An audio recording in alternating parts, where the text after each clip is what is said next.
যশোরের চৌগাছায় কৃষি অফিস বলছে পর্যাপ্ত পরিমাণ সার মজুদ রয়েছে, কিন্তু কৃষকদের অভিযোগ মজুদ থাকলেও প্রয়োজনের সময় ন্যায্য মূল্যে মিলছে না কাঙ্ক্ষিত সার।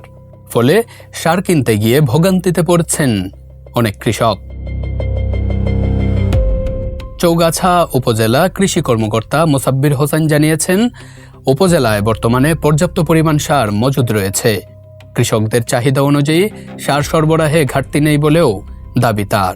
কোনো ডিলার যদি বেশি দাম চায় বা সার দিতে না চায়, তাহলে কৃষি সম্প্রসারণ অধিদপ্তরের উপসহকারী কৃষি অফিসার আছে এবং উপজেলা লেভেলে উপজেলা কৃষি অফিসার, অতিরিক্ত কৃষি অফিসার, এদের কাছে এক্সটেনশন অফিসার, এদের কাছে অভিযোগ করতে হবে।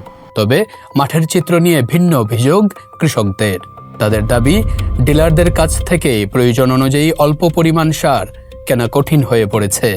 বিশেষ করে যেসব কৃষকের জমির পরিমাণ কম, তাদের অনেক সময় প্রয়োজনের তুলনায় বেশি সার কিনতে বলা হচ্ছে। আমরা আসলে সার সেইভাবে পাচ্ছি না, আর যাও পাই সেটা অনেক দাম বেশি। দোকানে কিনতে গেলে দেখা যাচ্ছে 20 টাকার মাল নেয় 80 টাকা। সেই হিসেবে আমাদের জন্য আসলে খুব কষ্ট। যদি সারটা খোলা বাজারে থাকতো তাহলে আমাদের জন্য খুব ভালো হতো। কৃষকদের অভিযোগ, ডিলারের পাশাপাশি খুচরা বা খোলা বাজারে পর্যাপ্ত সার সরবরাহ করা হলে এ সমস্যা অনেকটাই কমে আসবে। এতে কৃষকরা নিজেদের জমির প্রয়োজন অনুযায়ী সার কিনতে পারবেন এবং বাড়তি অর্থ খরচের চাপও কমবে। সার পাওয়া যাচ্ছে খুব কম, মানে দাম বেশি।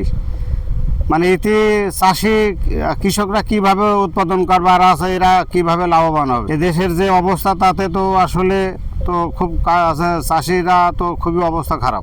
তাই কৃষকদের দাবি, শুধু পর্যাপ্ত সার মজুদ থাকলেই হবে না, সার যেন ন্যায্য মূল্যে সঠিক পরিমাণে এবং সহজে কৃষকের হাতে পৌঁছায় সেটিও নিশ্চিত করতে হবে। স্থানীয় কৃষকদের প্রত্যাশা, ডিলারদের পাশাপাশি খোলা বাজারে সার বিক্রির ব্যবস্থা বাড়ানো হলে সার কেনার ভোগান্তি অনেকটাই কমবে।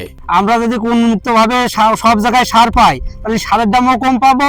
আবার এই ডিলারদের এই যে অতিরিক্ত টাকা দিতে হবে তাও দেওয়া লাগবে না।